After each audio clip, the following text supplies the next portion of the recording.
कुटिया में दो शिवलिंग का दर्शन होता आया।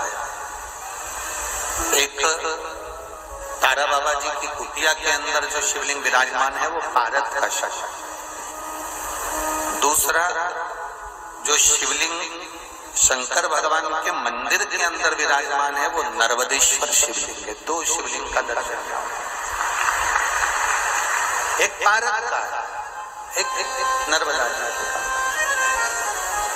जैसे सीहोर कुबरेश्वर धाम से लाया हुआ कंकर और रुद्राक्ष औषधि का कार्य करता है। औषधि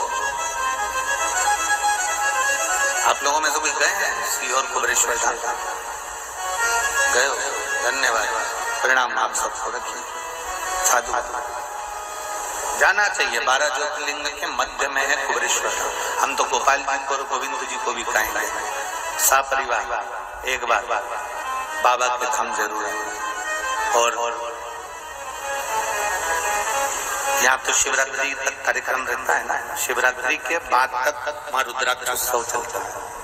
7 मार्च से 13 मार्च तक चलेगा। इस बीच में वहाँ रुद्राक्ष महोत्सव, वहाँ का कंकर शंकर होता है। वहाँ का कंकर अगर आप लेकर आए हैं और उस कंकर को आप पूज रहे हैं तो उसमें शिव की आकृति का दर्शन होता है। एक दूसरा, वहां का जो रुद्राक्ष है उसको पानी में कैसे भी कितने भी साल तक गलाते रहो, वो रुद्राक्ष में बदबू नहीं आती, सड़ता नहीं है और उसका पानी औषधि का कार्य करता है। इसमें भी कई पत्र से उसमें रखा है।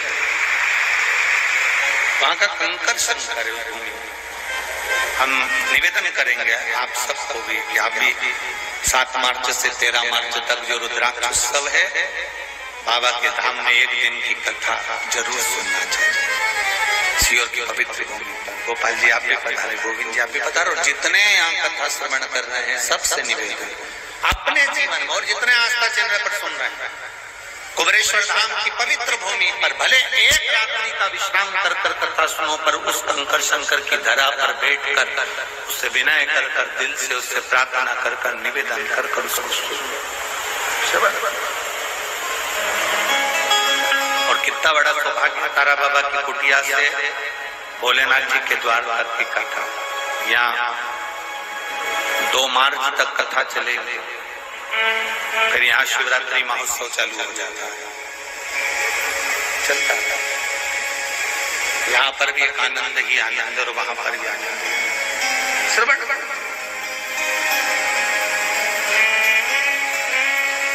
जो सीहोर के नजदीक के हैं, जो सीहोर के पवित्र भूमि के नजदीक के, हम उनसे तो कहेंगे कि तुमको मौका नहीं लगता, साल भर इंतजार करते हैं वो लोग, क्योंकि कथाएं सब दूर दूर होती है। सीहोर के आसपास के भक्तों को सुनने को नहीं मिलती। छोड़ना नहीं, कुबरेश्वर धाम की पवित्र भूमि पर बैठकर बाबा की कथा का रस तत्व ग्रहण। बेलपत्र को पहचानो। किसी के कहने पर यह नहीं कि उसने कह दिया कि 1.25 लाख बेलपत्र चढ़ाओ तो हम 1.25 लाख चढ़ा रहे हैं। किसी ने कह दिया 1.25 लाख बेलपत्र लाने से पहले मेरा एक निवेदन है। जो 1.25 लाख बेलपत्र चढ़ाने का संकल्प लेते हैं उनसे निवेदन है, क्या आपने 1.25 लाख वृक्ष लगाए बेलपत्र के, तब तो आप चढ़ाने के हकदार होगे। मालूम पड़े बेलपत्र तोड़ कर लिया और समर्पित कर दिया तो उसका सुख नहीं है। 1.25 लाख आज तारा बाबा की कुटिया में इतने सारे पेड़ लगाए गए, पौधे लगाए गए, वृक्षारोपण किया गया, कोई आया उसको तोड़ दे, उसको उखाड़ कर ले जाए, अच्छा लगेगा क्या अपना को? नहीं। तुमने लगाया कितना, तुमने दिया कितना, तुमने करा कितना? बाबा की कुटिया में आकर तुमने कभी एक वृक्ष लगाया? बाबा की कुटिया में आकर तुमने कभी बेल वृक्ष लगाया? बाबा की कुटिया में आकर तुमने कभी बेल का वृक्ष का आनंद पाया?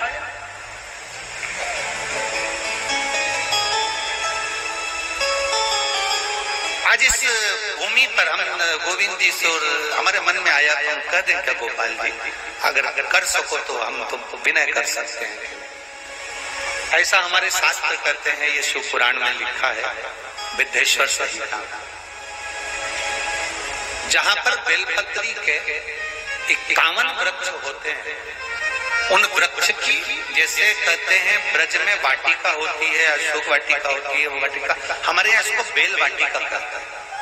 कहते हैं उस 51 वृक्ष की वाटिका में कोई बैठकर अगर एक बार भी अपने दिल की बात भगवान शंकर से कह देता है ना, तो उसको भोलेनाथ को 51 वृक्ष के संकल्प को पूरा करने के लिए 3 दिन के अंदर उसे पूरा करना ही पड़ता है। हमारा इतना सा निवेदन है गोविंद जी से और गोपाल जी से कि तारा बाबा की कुटिया में एक बेल वृक्ष की वाटिका होना चाहिए। ये हमारा केवल एक निवेदन है, और तारा बाबा ही ये निवेदन आप लोगों को आज्ञा दे रहे हो, तो हम तो ये कहेंगे कि आपके पास में जगह है तो कहीं 51 वृक्ष बेलपत्री के ऐसे लगाए जाएं, जिसके नीचे एक भाव के साथ बैठकर लोग अपनी माला का स्मरण करें, एक बार बाबा से विनती करें और बाबा उसको स्वीकार करे। ऐसे हमारा हम तो निवेदन कर सकते हैं। ये बाबा का गोविंद जी, इसको बाबा की आज्ञा मानकर करिएगा तारा बाबा, इसको गोपाल जी बहुत कम मात्रा में कहीं कहीं बेल का वाटिका होती है, बेल वाटिका बहुत कम होती है। उसका कारण एक होता है, सबसे बड़ा कारण हम बता भी देते हैं। उसका कारण एक होता है, 4 बेलपत्री के वृक्ष आपने लगाए हैं, बड़े भी हो गए, आप बेलपत्री के वृक्ष के नीचे आराधना करने बैठोगे, धीरे धीरे आपकी तप साधना के कारण बस बेलपत्री का वृक्ष सूखने लगता है।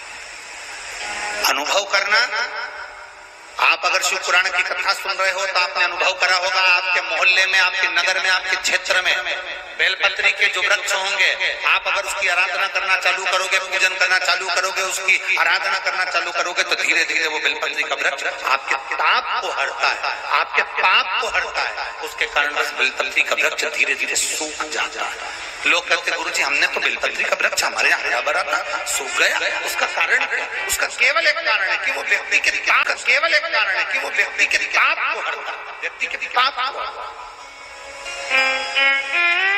और आपने अनुभव करा है, किसने देखा है ऐसे कि जो बेलपत्री का वृक्ष हरा भरा है और कुछ दिन में वो सूख जाता है? हम पूजन कर रहे थे, आराधना कर रहे थे, क्यों सूखा किसी को नहीं मालूम। उसका कारण केवल एक था कि जो जाता था उसके नीचे बैठकर अपने पाप को हनन करता था, पाप हर लेता था। बेलपत्री का वृक्ष ताप हर लेता था, उसके कष्ट हर लेता था, उसका ताप और पाप जब हरता है। और यही क्रम तुलसी के पौधे में भी होता है। जब हमारे घर में, हमारे घर के दरवाजे पर जो तुलसी का पौधा लगा हुआ होता है, तुलसी के पौधा हमारे घर के दरवाजे पर होता है। जब कोई भी दुख आने वाला होता है, कोई हरकत होती है, सबसे पहले तुलसी का पौधा सूख जाता है।